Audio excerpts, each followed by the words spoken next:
Manchester United are back after beating Liverpool 2-1 away from home at Anfield. And in today's video, we are going to be taking a deeper dive into that game and the Premier League, and also some major news as well what broke at the weekend. So yeah, without further ado, let's get into today's video.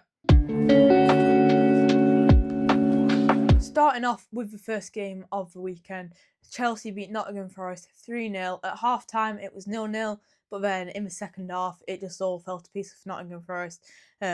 Chelsea scored 3 goals, and then that led to Ange Postecoglou getting the sack from Nottingham Forest about 20 minutes after the final whistle.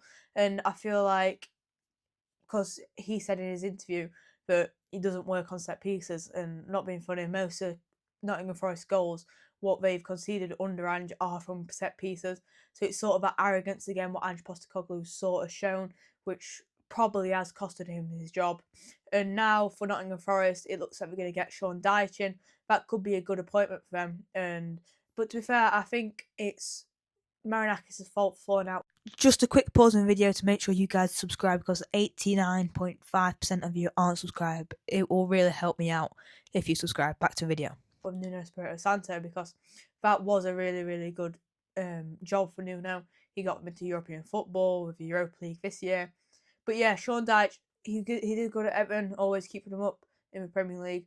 Just didn't work out in the end. But yeah, if he goes to Forest, I think he'll do well, and I think he'll get and play some good football. Let me know what you guys think about that in the comments below. Sunderland won again, beating Wolves 2-0 at the Stadium of Light. They're looking really good this season, and I hope they stay up, because I quite like them. Burnley beat Leeds again, the three promoted team. Sorry, they all played. Sunderland won, Burnley won. That was a big game for Burnley and Leeds, because them 3 points for Burnley could prove crucial come the end of the season.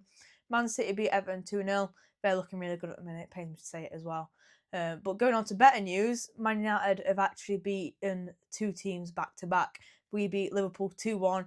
Really good. Happy with that. The first goal was really, really good from Mbeumo. The little pass from Amad Diallo, that was class. And then Cody Gakpo scored. And then Harry Maguire, the things he's been through, the mentality he's shown to come out the other side of that, the amount of times he's saved Man United from failing Middlesbrough, is just unmatched. Like, his attitude is just elite. The amount of times, like I said, he saved us is just mental. But yeah, big Harry Maguire, back post, bang, header, like he always does from set pieces. So yeah, that's really buzzing with that from a Man United perspective. Now, in terms of the table, Arsenal sit top, 3 points in front of Man City. Then Liverpool are 4 points off top of the league. But I'm happy about that now. Man City, they've just been keeping quiet. They've won the majority of the games. They've only lost 2, but yeah, they look like they've sort of clicked this year. Chelsea are 5th. Then Bournemouth doing well in joint third with Liverpool, that is. But yeah, so overall, the weekend was good as a Man United fan. And Ruben Amorim has actually won 2 games back to back, the first time he's done that. And it's pretty mental, because he's been in charge nearly a year now. And for him to only win 2 back to back games now is quite bad. It's not quite bad, it's really bad. Because I'm not being funny, Sunderland have won 2 back to back games quicker than us.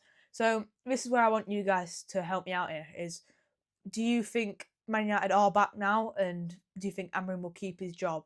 Or do you think he's a bit like Andrew, where he's arrogant, he won't change his style of play? And I think now, if he actually changed his style of play, because he said to the press last season he won't change.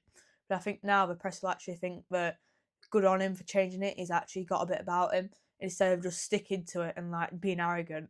So yeah, what do you guys think about that? Do you think he will change, or do you think he'll just keep the same? And then do you think, like Man United done before, we're beating big teams, then we just crash back down into the earth? So yeah, let me know what you guys think. If you've enjoyed this video, don't forget to like and subscribe. And as always, I'll see you in the next one. Thanks for watching.